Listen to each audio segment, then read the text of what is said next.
ನಮ್ಮ ಆತ್ಮದ ಏಳಿಗೆಗೆ ಆನಾಪಾನಸತಿ ಧ್ಯಾನ ಒಂದೇ ಅಂತ ಕೂಡ ಪತ್ರಿ ಸರ್ ಹೇಳಿದ್ದಾರೆ. ರಜನೀಶ್ ಓಶೋ ಅವರನ್ನ ಪತ್ರಿ ಸರ್ ಅವರು ನನ್ನ ಅಣ್ಣ ಅಂತ ಕರೀತಾ ಇದ್ರು. ಹಲವು ವೇದಿಕೆಗಳಲ್ಲಿ ಹೇಳಿದ್ದಾರೆ. ಓಶೋ ಅವರು ಅತ್ಯುತ್ತಮ ಆಧ್ಯಾತ್ಮಿಕ ವಿಜ್ಞಾನಿ, ಆಧ್ಯಾತ್ಮಿಕ ಶಾಸ್ತ್ರಜ್ಞರವರು. ಧ್ಯಾನಕ್ಕಾಗಿ ಪಿರಮಿಡ್ ನಿರ್ಮಿಸಿದವರಲ್ಲಿ ಮೊದಲಿಗರು ಅಂತ ಹಲವು ವೇದಿಕೆಗಳಲ್ಲಿ ಪತ್ರಿ ಸರ್ ಹೇಳಿದ್ದಾರೆ.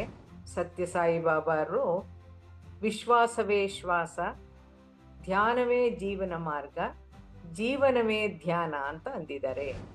ಈ ಉಸಿರಿನಲ್ಲಿ ಏನೇನು ಅಡಗಿದೆ, ಯಾವುದೇ ರೂಪ ಬಣ್ಣ ಆಕಾರ ಇಲ್ಲದೆ ಇರುವಂತಹ ನಿಮ್ಮದೇ ಉಸಿರಿನಲ್ಲಿ ಅಡಗಿರುವಂತಹ ಆಧ್ಯಾತ್ಮಿಕತೆ ಏನು, ವೈಜ್ಞಾನಿಕತೆಯಾದರೂ ಏನು, ಮಾನವ ಮಾಧವನಾಗೋ ಪ್ರಕ್ರಿಯೆಯಲ್ಲಿ ಉಸಿರಿನ ಪಾತ್ರ, ಉಸಿರಿನ ಮಹತ್ವ ಮತ್ತು ವೈಶಿಷ್ಟ್ಯತೆ ಏನು ಅನ್ನೋ ಆತ್ಮ ಮಾನವನ ದೇಹವನ್ನ ತ್ಯಜಿಸಿದ ಸ್ವಲ್ಪ ಸಮಯದ ನಂತರ, ಅಂದ್ರೆ ಗಿಡ ಪ್ರಾಣಿ ಮತ್ತು ಮಾನವನಲ್ಲಿ ಉಸಿರಾಟ ನಿಂತ ಸ್ವಲ್ಪ ಸಮಯದ ನಂತರ ಆ ಪ್ರಕಾಶಮಾನವಾದ ಕಾಂತಿ ವಲಯದ ಬೆಳಕಿನ ಪ್ರಖರತೆ ಕಡಿಮೆಯಾಗಿ ತದನಂತರ ನಿಧಾನವಾಗಿ ಇಲ್ಲವಾಗುತ್ತೆ.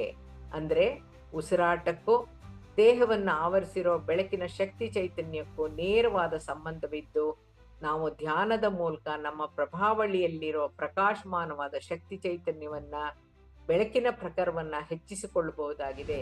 ಉಸಿರಾಟವನ್ನ ಗಮನಿಸೋ ಧ್ಯಾನ ವಿಧಾನದಲ್ಲಿ ಆಲೋಚನಾರಹಿತ ಸ್ಥಿತಿಯಲ್ಲಿ ನಮ್ಗೆ ಲಭ್ಯವಿರೋ ಕಾಸ್ಮಿಕ್ ಶಕ್ತಿ, ವಿಶ್ವ ಪ್ರಾಣ ಶಕ್ತಿಗೆ ನಮ್ಮ ಕರ್ಮಗಳನ್ನ ಸುಟ್ಟಾಕೋ ಶಕ್ತಿ ಇದೆ. ಇದನ್ನೇ ಧ್ಯಾನಾಗ್ನಿ ದಗ್ಧ ಕರ್ಮಾಣ ಅಂದಿರೋದು. ಅದನ್ನೇ meditation is medication for all diseases ಅಂತ ಪತ್ರಿ ಸರ್ ಹೇಳಿರೋದು.